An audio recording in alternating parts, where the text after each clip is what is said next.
What is going on? And welcome back to another episode of I Coach Nutrition Radio. Today, we're going to be diving into the topic of how to cook healthy food despite your family's concerns. Now, I get this from clients all the time. Maybe it's a spouse, maybe it's the kids, but ultimately, the struggle, if you will, is that I have this client that I'm working with. They want to start eating healthier, but they're concerned about what their family is going to think. Right? They're concerned about what their spouse is going to think. They're concerned about what their kids are going to think, right? And a lot of the times they think that they have to actually cook separate meals for them and their family. And that's, it's honestly kind of crazy, right? I would never think or recommend for clients to have to cook separate meals for themselves and then for their families too. I mean, like we barely even have enough time to cook in the first place, right?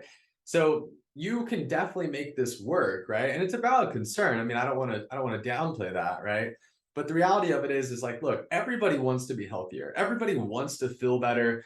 Everybody wants to look better. Everybody wants to perform better, right?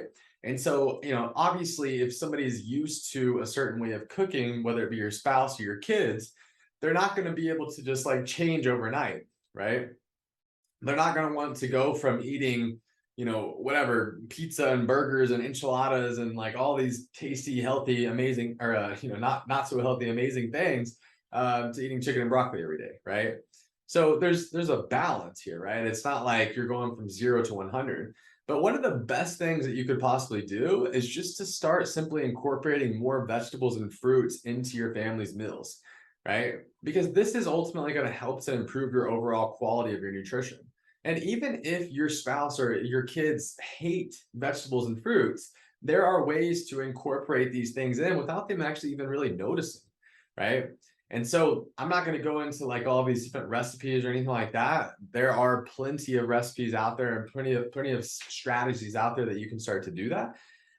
But that would be something I would challenge you with is start to research how can I start incorporating more vegetables and fruits into our family's meals? If we're talking about dinner here, we're talking about kids' lunches at schools or whatever it may be there, right? How can we start incorporating more vegetables and more fruits into these meals, right? Because ultimately, the more vegetables and fruits that you eat in your diet, the healthier you're going to be, right? And everybody needs to be eating more vegetables and fruits. It's probably the number one nutritional struggle that I see with every single client that I work with just America in general, right?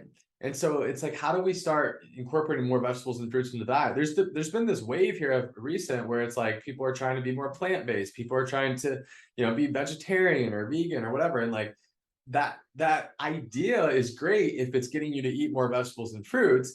It's probably not great if it's just making you eat all these like meat substitutes all the time, right?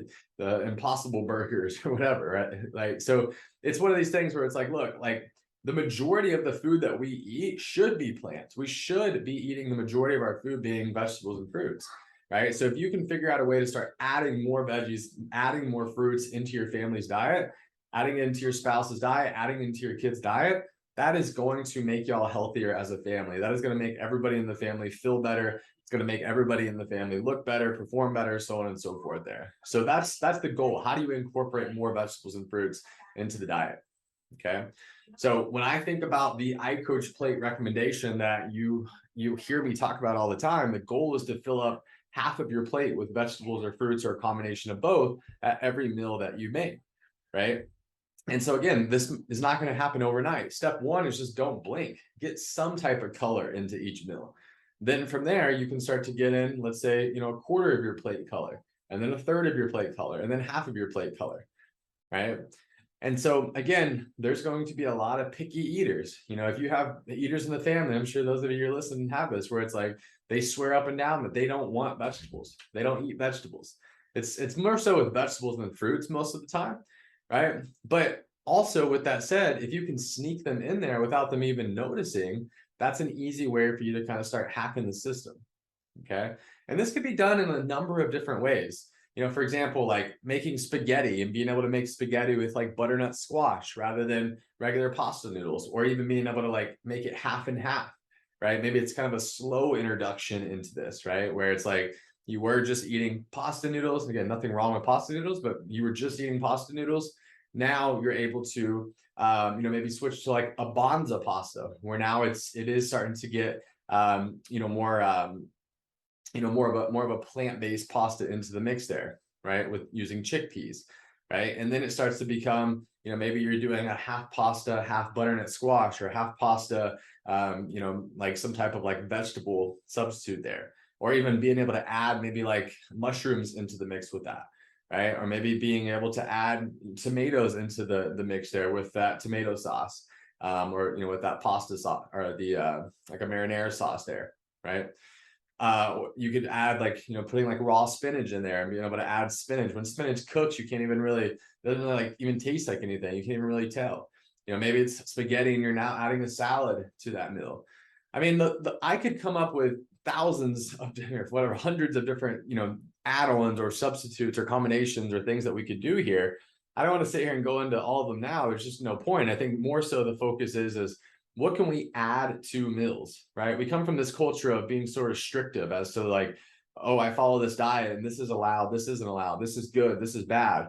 What can we add to, instead of always thinking about subtracting things from our diet, what can we add to our diet, right? How can we add more vegetables and fruits into our diet, right? So that would be my challenge here for those listening to the podcast here, or on the Facebook group or in YouTube, right?